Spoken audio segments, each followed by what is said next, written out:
Pour comprendre cette nouvelle dynamique des jeunes aujourd'hui qui s'accaparent en quelque sorte du pouvoir en revendiquant et en protestant, il faut remonter en quelque sorte de temps, en commençant par 1960, les années d'indépendance. Après 1990, le multipartisme avec la naissance des syndicats, des mouvements étudiants dans les universités. Et puis après, les années 2000.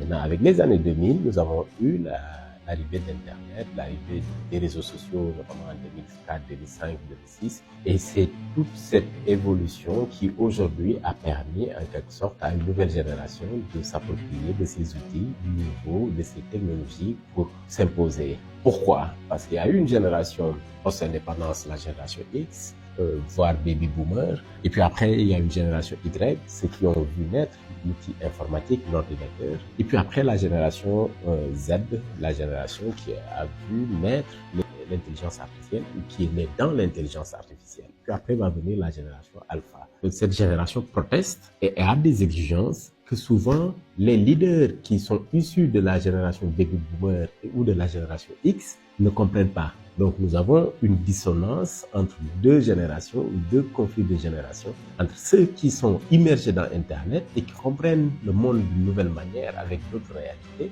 et ceux qui ont vu naître l'outil informatique et qui n'ont pas compris très tôt l'émergence de ces nouvelles dynamiques, de cette nouvelle intelligence collective, voire de cette nouvelle citoyenneté augmentée. C'est tout cela qui aujourd'hui crée ce dysfonctionnement et pousse ces jeunes à s'accaparer du pouvoir et à contester. Ils ne se sont pas levés juste comme ça pour aller dans les rues ou occuper les réseaux sociaux ou créer des hashtags. Il y a eu des déclics, il y a eu des éléments facilitateurs. Premièrement, il y a eu cette rencontre de la démocratie africaine et des technologies. Elle a eu lieu à un moment où les jeunes ont constaté l'échec des élites politiques, ces élites issues de la génération baby boomer, voire la grande génération, voire la génération d'après-guerre. Ensuite, la rencontre de la démocratie et des outils technologiques a eu lieu au moment où aussi ces jeunes avaient soif de s'exprimer, avaient soif de prendre la parole. Donc, ce besoin de prise de parole